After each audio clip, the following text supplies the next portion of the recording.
കാറുകൾക്ക് ഇത്രയേറെ വില കൂടാനുള്ള കാരണം എന്താണ്? കാർ വാങ്ങുമ്പോൾ ടാക്സ്, ഇൻഷുറൻസ് ടാക്സ്, കാർ ഓടിക്കുമ്പോൾ ടാക്സ്, എന്തിന് മെയിന്റനൻസിന് വരെ ടാക്സ് നൽകേണ്ട ഒരു അവസ്ഥ. ഇത്രയും കഷ്ടപ്പാടുകൾ സഹിച്ച് കാർ വാങ്ങുമ്പോഴും എന്തുകൊണ്ടാണ് ഇന്ത്യയിലെ ജനങ്ങൾ വലിയ കാറുകൾ വാങ്ങാൻ കൂടുതൽ ആഗ്രഹം കാണിക്കുന്നത്? ഇന്ത്യയിൽ കാറുകൾക്ക് ഇത്രമാത്രം വില കൂടാനുള്ള കാരണം എന്താണ്? ഇന്ത്യൻ സർക്കാരിന്റെ നയങ്ങളിൽ എന്താണ് പ്രശ്നം? പുതുതായി കാർ വാങ്ങാൻ പോകുന്നവർക്ക് വളരെ പ്രയോജനപ്പെടുന്ന ഒരു വീഡിയോ ആണ് നമ്മൾ ഇന്ന് ചെയ്യാൻ പോകുന്നത്. ഞാൻ നിങ്ങളുടെ കരിഷ്മ. എല്ലാവർക്കും ബോസ്വാല മലയാളം യൂട്യൂബ് ചാനലിലേക്ക് സ്വാഗതം. ഇതുവരെ ഈ ചാനൽ സബ്സ്ക്രൈബ് ചെയ്യാത്തവർ ഇപ്പോൾ തന്നെ സബ്സ്ക്രൈബ് ചെയ്യൂ. നിങ്ങൾക്ക് ഇതുപോലുള്ള നിരവധി ഇൻഫോർമേറ്റീവ് വീഡിയോസ് ഈ ഒരു ചാനലിലൂടെ കാണാൻ സാധിക്കും. നമുക്കിനി വീഡിയോയിലേക്ക് കടക്കാം. നമുക്ക് എല്ലാവർക്കും അറിയാവുന്ന ഒരു കാര്യമാണ്, ജനസംഖ്യയുടെ കണക്കെടുക്കുകയാണെങ്കിൽ ഒന്നാമതാണ് ഇന്ത്യ. 143 കോടി ജനങ്ങളാണ് ഇന്ത്യയിലുള്ളത്. ഈ ഒരു 143 കോടി ജനങ്ങളിൽ 1000 പേരെ എടുക്കുകയാണെങ്കിൽ അതിൽ 34 പേർക്ക് മാത്രമേ സ്വന്തമായി കാറുള്ളൂ. പക്ഷേ ഇതേ കണക്ക് നമ്മൾ ജപ്പാനിൽ എടുക്കുകയാണെങ്കിൽ, ജപ്പാനിലെ ഒരു 1000 പേരെ എടുക്കുകയാണെങ്കിൽ അതിൽ 612 പേർക്ക് സ്വന്തമായി കാറുണ്ടാകും. ഇതേ കണക്ക് നമ്മൾ അമേരിക്കയിൽ എടുക്കുകയാണെങ്കിൽ, അമേരിക്കയിലെ ഒരു 1000 ആളുകൾ എടുക്കുകയാണെങ്കിൽ അതിൽ 860 പേർക്കും സ്വന്തമായി കാറുണ്ടാകും. എന്തുകൊണ്ടാണ് ഇന്ത്യയിലെ ജനങ്ങൾ കാർ വാങ്ങുന്നത് കുറയുന്നത്? എന്തുകൊണ്ടാണ് ഇന്ത്യയിൽ കാറുകൾക്ക് ഇത്രയേറെ വില നൽകേണ്ടി വരുന്നത്? നമ്മൾ മറ്റു രാജ്യങ്ങളെ കമ്പയർ ചെയ്യുമ്പോൾ ഇന്ത്യയിൽ കാർ ഉള്ളവരുടെ എണ്ണം കുറവാണെങ്കിലും ഇന്ത്യയിൽ ദിനംപ്രതി കാർ വാങ്ങുന്നവരുടെ എണ്ണം വർദ്ധിച്ചു വരികയാണ്. 2024 കണക്കെടുക്കുകയാണെങ്കിൽ ഇന്ത്യയിൽ 2.5 കോടി കാറുകളാണ് വിറ്റുപോയിരിക്കുന്നത്. കേരളത്തിലും അതുപോലെ തന്നെ ബാംഗ്ലൂരിന്റെയും മാത്രം കണക്കെടുക്കുകയാണെങ്കിൽ ഏകദേശം 25 ലക്ഷത്തോളം കാറുകളാണ് വിറ്റുപോയിരിക്കുന്നത്. ട്രാഫിക് ജാം, പാർക്കിങ്ങിന്റെ പ്രശ്നം, അതുപോലെ തന്നെ ഇന്ധനത്തിന്റെ വില ദിനംപ്രതി ഉയർന്നുകൊണ്ടിരിക്കുകയാണ് എന്നിങ്ങനെ നിരവധി പ്രശ്നങ്ങൾ ഉണ്ടെങ്കിലും ആളുകൾക്ക് കാർ വാങ്ങാനുള്ള ആഗ്രഹത്തിന് കുറവില്ല. ഇത്രയേറെ പ്രശ്നങ്ങൾ ഫേസ് ചെയ്യുന്നുണ്ടെങ്കിലും നിരവധി ആളുകളാണ് ഓരോ വർഷത്തെ കണക്കെടുക്കുമ്പോഴും കാർ വാങ്ങുന്നതിന്റെ എണ്ണവും കൂടിക്കൊണ്ടിരിക്കുകയാണ്. പണ്ടൊക്കെ ആണെങ്കിൽ എല്ലാവർക്കും സ്വന്തമായ ഒരു കാർ വേണം എന്നൊരു ആഗ്രഹമേ ഉണ്ടായിരുന്നുള്ളൂ. ഏതാണെങ്കിലും കുഴപ്പമില്ല, സ്വന്തമായ ഒരു കാർ ഉണ്ടായിരുന്നാൽ മാത്രം മതി. പക്ഷേ ഇന്ന് ആഗ്രഹത്തിനും വ്യത്യാസം വന്നിരിക്കുകയാണ്. കാർ വാങ്ങുകയാണെങ്കിൽ വലിയ കാർ വാങ്ങാനാണ് എല്ലാവരും ആഗ്രഹിക്കുന്നത്. ഇത്തരത്തിൽ വലിയ കാർ വാങ്ങാനുള്ള ഭ്രമം ആളുകളിൽ കൂടി വരുന്നത് കാരണം SUVകളുടെ വിറ്റുവരവ് 29% നിന്ന് 54% ഉയർന്നിരിക്കുകയാണ്. ഇത്തരത്തിൽ വലിയ കാറുകളുടെ പിന്നാലെ ജനങ്ങൾ പോകുമ്പോൾ ചെറിയ കാറുകളുടെ വിറ്റുവരവ് കുറഞ്ഞിരിക്കുകയാണ്. 2024 കണക്കുകൾ പ്രകാരം 47% നിന്ന് 27% ചെറിയ കാറുകളുടെ വിറ്റുവരവ് കുറഞ്ഞിരിക്കുകയാണ്. ഇത്തരത്തിൽ വലിയ കാറുകളുടെ പിന്നാലെ ജനങ്ങൾ പോകുന്നതിന് പ്രത്യേകം കാരണമുണ്ട്. കാരണം നമുക്ക് എല്ലാവർക്കും അറിയാവുന്നതാണ് ഇന്ത്യയിലെ റോഡുകളുടെ അവസ്ഥ. ഇത്തരത്തിൽ ഇന്ത്യയിലെ ജനങ്ങൾ വലിയ വാഹനങ്ങളുടെ പിന്നാലെ പോകുന്നതിനും കാരണമുണ്ട്. നമുക്ക് എല്ലാവർക്കും അറിയാവുന്ന കാര്യമാണ് നമ്മളുടെ റോഡുകളുടെ അവസ്ഥ. ഇത്തരത്തിൽ കുണ്ടും കുഴിയും നിറഞ്ഞ റോഡുകളിലൂടെ ഓടിക്കണമെങ്കിൽ ഇത്തരത്തിലുള്ള വലിയ SUVകളായിരിക്കും ബെറ്റർ ഓപ്ഷൻ എന്ന് ജനങ്ങൾക്ക് മനസ്സിലായി തുടങ്ങിയിരിക്കുന്നു. അതുകൊണ്ടാണ് ഇത്തരത്തിലുള്ള കാൽക്കുലേഷൻ എടുക്കുമ്പോൾ വലിയ വണ്ടികളുടെ പിന്നാലെ ജനങ്ങൾ പോകാനുള്ള കാരണം. ഇനി നമുക്ക് എന്തുകൊണ്ടാണ് കാറുകളുടെ വില ഇത്രയേറെ വർദ്ധിക്കാനുള്ള കാരണമെന്ന് നോക്കാം. അതിന് സിമ്പിളായ ഒരു ഉദാഹരണം ഞാൻ പറഞ്ഞു തരാം. ടൊയോട്ട ഫോർച്യൂണർ കാർ, അത് നിർമ്മിക്കാനുള്ള ചിലവ് ഏകദേശം 30 മുതൽ 32 ലക്ഷം രൂപ വരെയാണ്. പക്ഷേ ആ സെയിം കാർ നമ്മൾ വാങ്ങുമ്പോൾ 58 ലക്ഷം മുതൽ 59 ലക്ഷം വരെ നൽകേണ്ടതുണ്ട്. ഏകദേശം ഇരട്ടി തുക നമ്മൾ ആ കാർ വാങ്ങുമ്പോൾ നൽകേണ്ടി വരുന്നുണ്ട്. എന്തുകൊണ്ടാണ് ഉൽപാദന ചിലവിന്റെ ഡബിൾ മടങ്ങ് തുക നൽകി ഒരു കാർ വാങ്ങേണ്ടി വരുന്നത്? ടാക്സ് ആണ് ഇന്ത്യയിൽ കാർ വാങ്ങുന്നതിനുള്ള ഏറ്റവും വലിയ പ്രശ്നമായി മുന്നിട്ട് നിൽക്കുന്നത്. ഉൽപാദന ചിലവിനേക്കാൾ ഇരട്ടി തുക നൽകി ഒരു കാർ വാങ്ങേണ്ട അവസ്ഥ. അതുപോലെ തന്നെ മറ്റൊരു ഉദാഹരണമാണ് മാരുതി ഡിസയർ എന്നൊരു കാറിന്റെ ഉൽപാദന ചിലവ് വരുന്നത് ഏകദേശം 5 ലക്ഷം രൂപ മുതൽ 5.5 ലക്ഷം രൂപ വരെയാണ്. പക്ഷേ ഇതേ സെയിം കാർ തന്നെ നമ്മൾ വാങ്ങുമ്പോൾ നൽകേണ്ട തുക ഏകദേശം 10 ലക്ഷം രൂപ മുതൽ 11 ലക്ഷം രൂപ വരെയാണ്. അതായത് ആ ഒരു കാർ നിർമ്മിക്കാൻ വേണ്ടത് ഏകദേശം 5 ലക്ഷം രൂപ മുതൽ 5.5 ലക്ഷം രൂപ വരെയാണ്. ആ സെയിം കാർ നമ്മൾ വാങ്ങുമ്പോൾ നൽകേണ്ടത് 10 ലക്ഷം രൂപ മുതൽ 11.5 ലക്ഷം രൂപ വരെയാണ്. അതായത് ഇരട്ടി രൂപ നൽകി, ആ ഉൽപാദന ചിലവിനേക്കാൾ ഇരട്ടി രൂപ ടാക്സ് നൽകി ആ ഒരു കാർ നമ്മൾ വാങ്ങണം. ഒരു പക്ഷെ നമ്മൾ ഇത്രയും തുക മുടക്കി ഒരു കാർ വാങ്ങുകയാണെങ്കിലും ആ ഒരു കാർ വാങ്ങി ഒരു 2 മാസം അല്ലെങ്കിൽ 1 വർഷം 2 വർഷം ഉപയോഗിച്ചതിന് ശേഷം വിൽക്കുകയാണെങ്കിൽ ആ ഒരു കാറിന്റെ പകുതി തുക മാത്രമേ നമുക്ക് ലഭിക്കുകയുള്ളൂ. ഒരു കാർ വാങ്ങുന്നത്, പുതുതായി ഒരു കാർ വാങ്ങുന്നത് ഒരു നല്ല ഓപ്ഷൻ അല്ല എന്നാണ് ഞാൻ പറഞ്ഞു വരുന്നത്. ഏത് കാർ വാങ്ങുന്നതാണ് മികച്ച ഓപ്ഷൻ എന്നുള്ള ഒരു വീഡിയോ ഓൾറെഡി ചെയ്തിട്ടുണ്ട്. നിങ്ങൾക്ക് ഏത് കാർ വാങ്ങണമെന്ന് സംശയമുണ്ടെങ്കിൽ ആ ഒരു വീഡിയോ എടുത്ത് കാണാവുന്നതാണ്. നിങ്ങൾക്ക് ഏത് കാറാണ് ബെസ്റ്റ് ഓപ്ഷൻ എന്ന് മനസ്സിലാകും. നമ്മൾ ഇപ്പോൾ ഡിസ്കസ് ചെയ്യുന്നത് ഇന്ത്യയിൽ കാറിന് ഇത്രത്തോളം വില ഉയരാനുള്ള കാരണം എന്താണെന്ന് മനസ്സിലാക്കാനാണ്. ഇനി നമുക്ക് ഒരു കാർ വാങ്ങുമ്പോൾ ഏതൊക്കെ ടാക്സ് ആണ് നൽകേണ്ടതെന്ന് നോക്കാം. GST 28% നൽകണം, സെസ് 15% മുതൽ 22% വരെ നൽകണം, റോഡ് ടാക്സ് 17% വരെ നൽകണം, ഇൻഷുറൻസിന് 18% GST നൽകണം, 10 ലക്ഷത്തിന് മുകളിൽ വിലയുള്ള കാറുകൾക്ക് 1% TCS നൽകണം, സർവീസ് ചാർജിന് 18% GST നൽകണം, പെട്രോൾ ഡീസലിന് 50% വരെ ടാക്സ്. ഒരു കാർ വാങ്ങുന്നതിനാണ് നമ്മൾ ഇത്രയേറെ ടാക്സ് നൽകേണ്ടി വരുന്നത്. അതായത് ഒരു കാർ നിർമ്മിക്കാൻ 5 ലക്ഷമാണ് വേണ്ടതെങ്കിൽ അതേ 5 ലക്ഷം രൂപ വീണ്ടും ടാക്സ് ആയി നൽകി 10 ലക്ഷത്തിനാണ് ഒരു കാർ വാങ്ങുന്നത്. ഇപ്പോൾ നമുക്കൊരു സംശയം ഉണ്ടാകും, മറ്റു രാജ്യങ്ങളിൽ എങ്ങനെയായിരിക്കും, ഇതുപോലെ തന്നെയാണോ അവരും ടാക്സ് നൽകുന്നത്? പക്ഷേ മറ്റു രാജ്യങ്ങളിൽ ഇത്രയേറെ ടാക്സ് നൽകേണ്ട കാര്യമില്ല. ഇന്ത്യയിൽ മാത്രമാണ് ഇത്രത്തോളം ടാക്സ് നൽകി നമ്മൾ ഒരു കാർ വാങ്ങേണ്ടത്.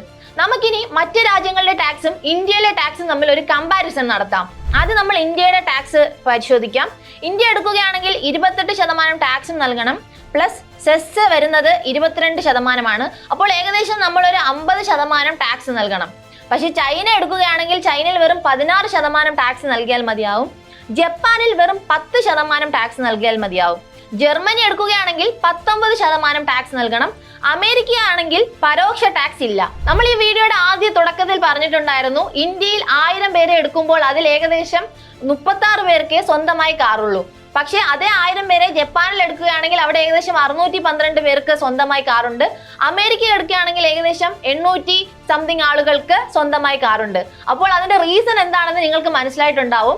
ഇന്ത്യയിൽ ഏകദേശം നമ്മൾ ഒരു കാർ എടുക്കുമ്പോൾ 50% ടാക്സ് നൽകേണ്ട ഒരു അവസ്ഥയാണ്. അതായത് നമ്മൾ ഒരു കാറിന്റെ ഉൽപാദന ചെലവിന്റെ അതേ തുക വീണ്ടും നൽകി ടാക്സ് ആയിട്ട് നൽകി വേണം ഒരു കാർ എടുക്കാൻ. പക്ഷെ മറ്റു രാജ്യങ്ങളുടെ ടാക്സ് കമ്പയർ ചെയ്യുമ്പോൾ വളരെ കുറവാണ്. അമേരിക്കയിലാണെങ്കിൽ പരോക്ഷമായി ടാക്സ് ഒന്നും തന്നെ വാങ്ങുന്നില്ല.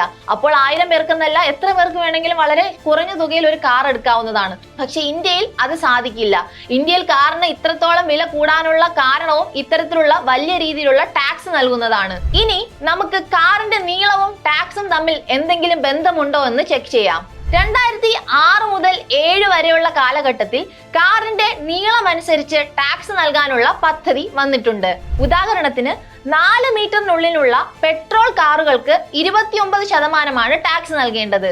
4 മീറ്ററിന് മുകളിലുള്ള കാറുകൾക്ക് 43% ടാക്സ് നൽകേണ്ടി വരും.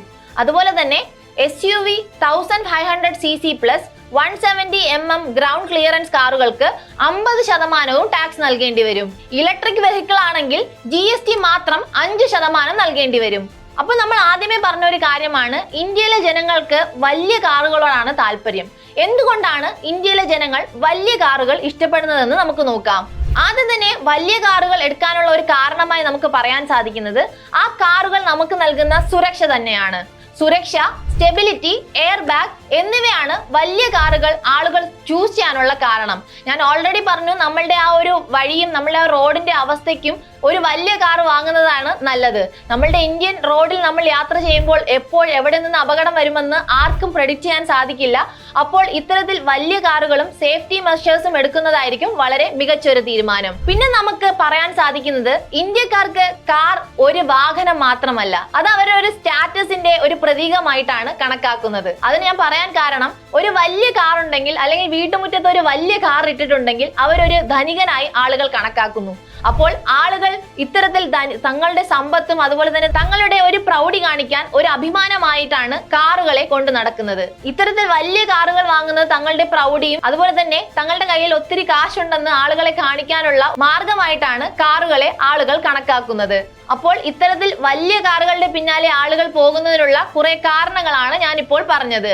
ഞാൻ ഓൾറെഡി പറഞ്ഞു, കാറുകളുടെ നീളം അനുസരിച്ച് ടാക്സിനും വ്യത്യാസം വരും. അപ്പോൾ 4 മീറ്ററിനുള്ളിലുള്ള കാറുകൾക്ക് നമ്മൾ 29% ടാക്സ് നൽകിയാൽ മതിയാകും. അപ്പോൾ ആ ഒരു 4 മീറ്ററിനുള്ളിൽ വരുന്ന കാറുകളുടെ എക്സാമ്പിൾസ് ഏതാണെന്ന് ഞാൻ പറഞ്ഞു തരാം. Tata Punch, Nexon, Maruti Brezza, Suzuki Swift, Dzire, Alto K10 എന്നിവയൊക്കെ ഈ ഒരു 4 മീറ്റർ നീളത്തിനുള്ളിൽ വരുന്നതാണ്. ഈ ഇത്തരത്തിലുള്ള കാറുകൾ വാങ്ങുമ്പോൾ നമുക്ക് 29% ടാക്സ് നൽകിയാൽ മതിയാവും. ഇനി നമുക്ക് ഏതൊക്കെ കാറുകൾക്കാണ് 50% ടാക്സ് നൽകേണ്ടത്, ഏതൊക്കെ കാറുകളാണ് ഈ ഒരു 4 മീറ്ററിന് മുകളിലുള്ള പരിധിയിൽ വരുന്നതെന്ന് നമുക്ക് നോക്കാം. Innova, Fortuner, Creta, Mahindra Thar, Mahindra Scorpio. ഞാനൊരു ഉദാഹരണം പറഞ്ഞതാണ്. എന്നിങ്ങനെ പലതരത്തിലുള്ള കാറുകളുണ്ട്, ഞാനൊരു എക്സാമ്പിൾ ആയിട്ട് പറഞ്ഞു തന്നതാണ്. എന്നിവയാണ് 4 മീറ്ററിന് മുകളിലും 50% ടാക്സ് നൽകേണ്ടി വരുന്ന കാറുകൾ. ഇത്തരത്തിലുള്ള വലിയ കാറുകൾക്കാണ് നമ്മൾ നൽകേണ്ടത്. എന്തുകൊണ്ടാണ് ആളുകൾ വലിയ കാറുകൾക്ക് പിന്നാലെ പോകുന്നതെന്ന് ഞാൻ പറഞ്ഞു തന്നു. ഇനി എന്തുകൊണ്ടാണ് ആളുകൾ ചെറിയ കാറുകൾ ഉപേക്ഷിക്കുന്നതെന്നുള്ള കാരണം കൂടി ഞാൻ പറഞ്ഞു തരാം. നമ്മളുടെ നാട്ടിലെ റോഡ് തന്നെയാണ് അതിന് പ്രധാന കാരണം. നമ്മൾ ചെറിയ കാറുകളിൽ പോകുമ്പോൾ ഇത്തരത്തിലുള്ള ഈ ഒരു തകർന്ന റോഡുകളിലൂടെ ഓടിക്കുന്നത് അത്ര സുഖപ്രദമായ കാര്യമല്ല. അപ്പോൾ വലിയ കാറുകൾ ഉപയോഗിക്കുമ്പോൾ നമുക്ക് കുറച്ചുകൂടെ സേഫ്റ്റി മെഷേഴ്സും അതുപോലെ തന്നെ കുറച്ചുകൂടെ കംഫർട്ടബിൾ ആയിട്ട് നമുക്ക് ട്രാവൽ ചെയ്യാൻ സാധിക്കും. അതുകൊണ്ടാണ് ആളുകൾ ചെറിയ കാറുകൾ ഉപേക്ഷിച്ച് വലിയ കാറുകളുടെ പിന്നാലെ പോകുന്നത്. അപ്പോൾ നമ്മൾ ഇന്ന് ഈ ഒരു വീഡിയോയിലൂടെ എന്തുകൊണ്ടാണ് ഇന്ത്യയിൽ കാറുകൾക്ക് വില കൂടാനുള്ള കാരണമെന്ന് ഞാൻ പറഞ്ഞു. അതുപോലെ തന്നെ നമ്മൾ ഇന്ത്യയിലെ കാറുകളുടെ വിലയും അതുപോലെ തന്നെ ഇന്ത്യയിലെ കാറുകൾക്ക് നമ്മൾ നൽകേണ്ട ടാക്സിന്റെ കാൽക്കുലേഷനും അതുപോലെ തന്നെ മറ്റ് രാജ്യങ്ങളിൽ നൽകേണ്ട കാൽക്കുലേഷനും എന്നിങ്ങനെ എല്ലാ കാര്യങ്ങളും ചർച്ച ചെയ്തു. അപ്പോൾ നമുക്ക് ഇന്ത്യയിൽ കാറുകൾക്ക് വില കൂടാനുള്ള കാരണമായി പ്രത്യേകമായി എടുത്തു പറയാൻ സാധിക്കുന്നത് ടാക്സ് തന്നെയാണ്. നമ്മൾ 50% ടാക്സ്, മറ്റ് രാജ്യങ്ങളിൽ 10%, 15%, ചില രാജ്യങ്ങളിൽ ടാക്സ് തന്നെയില്ല, ഇത്തരത്തിൽ നൽകുമ്പോൾ നമ്മൾ ഇന്ത്യയിൽ 140 കോടി ജനങ്ങൾ താമസിക്കുന്ന ഈ ഒരു രാജ്യത്ത് നമ്മൾ ഒരു കാർ വാങ്ങുമ്പോൾ 50% ടാക്സ് നൽകേണ്ട ഒരവസ്ഥ. അതായത് ഒരു കാർ നിർമ്മിക്കാൻ 5 ലക്ഷമാണ് വേണ്ടതെങ്കിലും നമ്മൾ എക്സ്ട്രാ ഒരു 5 ലക്ഷം ടാക്സ് ആയി നൽകണം. 10 ലക്ഷം രൂപ നൽകി ആ ഒരു കാർ വാങ്ങേണ്ട അവസ്ഥ. അതുകൊണ്ട് തന്നെയാണ് ഇന്ത്യയിൽ കാറുകൾക്ക് ഇത്രയേറെ വില കൂടുന്നത്. അതുപോലെ തന്നെ ആളുകൾ വലിയ കാറിന്റെ പിന്നാലെ പോകാനുള്ള ഒരു കാരണം ഇവിടത്തെ റോഡുകൾ തന്നെയാണ്. സാധാരണക്കാർക്കും സുരക്ഷിതമായി കംഫർട്ടബിളായി ട്രാവൽ ചെയ്യണമെങ്കിൽ വലിയ കാറുകൾ വാങ്ങേണ്ട ഒരു അവസ്ഥ. അപ്പോൾ സർക്കാരും ഇത്തരത്തിൽ കാറുകളുടെ വില കൂടാനുള്ള അല്ലെങ്കിൽ ജനങ്ങൾ വലിയ കാറുകൾക്ക് പിന്നാലെ പോകാനുള്ള ഒരു കാരണമായി മാറിയിരിക്കുകയാണ്. അപ്പോൾ ഈ വീഡിയോ നിങ്ങൾക്ക് എല്ലാവർക്കും ഇഷ്ടപ്പെട്ടു എന്ന് ഞാൻ കരുതുന്നു. അതുമാത്രമല്ല, നിങ്ങൾക്ക് ബിസിനസ് റിലേറ്റഡ് കാര്യങ്ങൾ പഠിക്കാൻ ആഗ്രഹമുണ്ടെങ്കിൽ, അതും അല്ലെങ്കിൽ ഗവൺമെന്റ് സ്കീംസിനെ കുറിച്ച് പഠിക്കാൻ ആഗ്രഹമുണ്ടെങ്കിൽ നിങ്ങൾക്ക് ബോസ്വാല ആപ്പ് ഡൗൺലോഡ് ചെയ്യാവുന്നതാണ്. നിങ്ങൾക്ക് എന്തെങ്കിലും ബിസിനസ് റിലേറ്റഡ് സംശയങ്ങൾ ഉണ്ടെങ്കിൽ ബോസ്വാല ആപ്പിലൂടെ മെന്റേഴ്സിനെ കണക്ട് ചെയ്ത് നിങ്ങളുടെ സംശയങ്ങളും ക്ലിയർ ചെയ്യാം. അതുമാത്രമല്ല, ഇതുപോലുള്ള നിരവധി ഇൻഫോർമേറ്റീവ് വീഡിയോകൾക്കായി ബോസ്വാല മലയാളം യൂട്യൂബ് ചാനലും സബ്സ്ക്രൈബ് ചെയ്യാൻ മറക്കണ്ട. ഇനി ഏത് തരത്തിലുള്ള ഇൻഫോർമേറ്റീവ് വീഡിയോ ആണ് വേണ്ടതെന്ന് താഴെ കമന്റ് ബോക്സിലും പറയൂ. ബോസ്വാല, ബി ദ ബോസ്.